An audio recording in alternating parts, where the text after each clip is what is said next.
Praise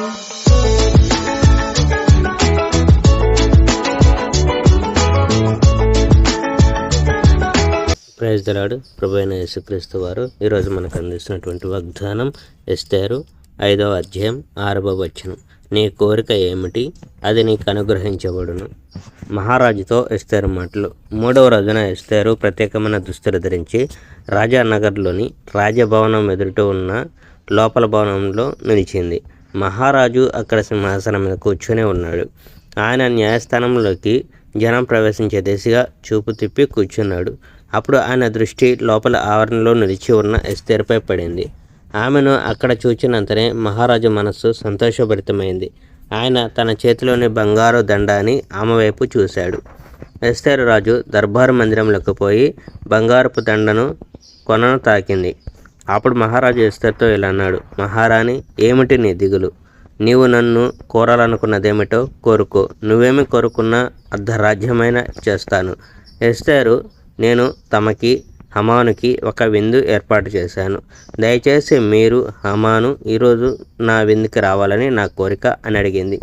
అప్పుడు మహారాజు సేవకులకు, మహారాణి ఎస్తేరు కోరికను మేము తీర్చాలి. వెంటనే పోయి హమానును తొందరగా తీసుకుని రండి అని ఆజ్ఞాపించాడు. ఎస్తేరు ఏర్పాటు చేసిన విందుకు మహారాజు హమాను వెళ్ళారు. వాళ్ళు ద్రాక్షారసం సేవిస్తూ ఉండగా మహారాజు ఎస్తేరును మళ్ళీ ఇలా అడిగాడు, ఎస్తేరు, నువ్వేదైనా కోరుకో, అర్ధరాజ్యమైనా సరే కోరుకో, నేను నీకు ఇస్తాను. అందుకు ఎస్తేరు ఇలా సమాధానం ఇచ్చింది, నేను మిమ్మల్ని కోరుకోదలుచుకున్నది ఇది మహారాజా.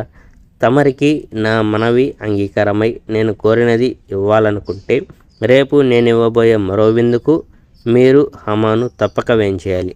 నా అసలు మనవి ఏమిటో నేను అప్పుడు విన్నవించుకుంటాను. మొర్దెకై పట్ల హమాను కోపాతీతం.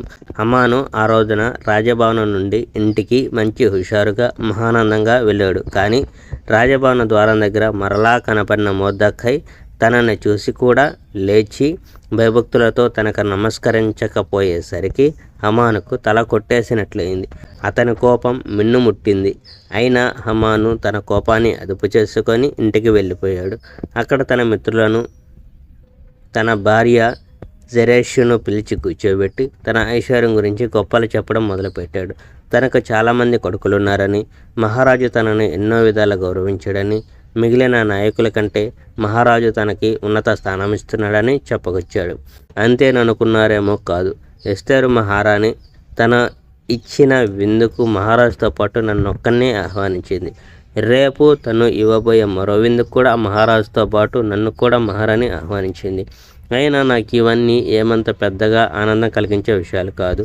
ఆ యూదుడైన మొర్దెకై రాజభవనం దగ్గర కూర్చొని ఉండడం ఎప్పటి వరకు నేను చూస్తూ ఉంటానో అప్పటి వరకు నేను నిజంగా సంతోషించలేను. అప్పుడు హమాను భార్య జెరెషు అతని మిత్రులందరూ ఇలా సలహా ఇచ్చారు, మొర్దెకైని ఉరి తీసేందుకు గాను ఒక స్తంభం పాతుమని ఎవరినైనా పురమాయించు.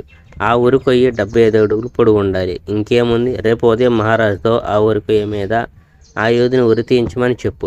మహారాజుతో కలిసి విందుకు వెళ్ళు. నీ ఆనందానికి మేర ఉండదు.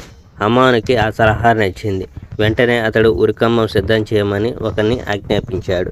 Praise the Lord. May God bless our India.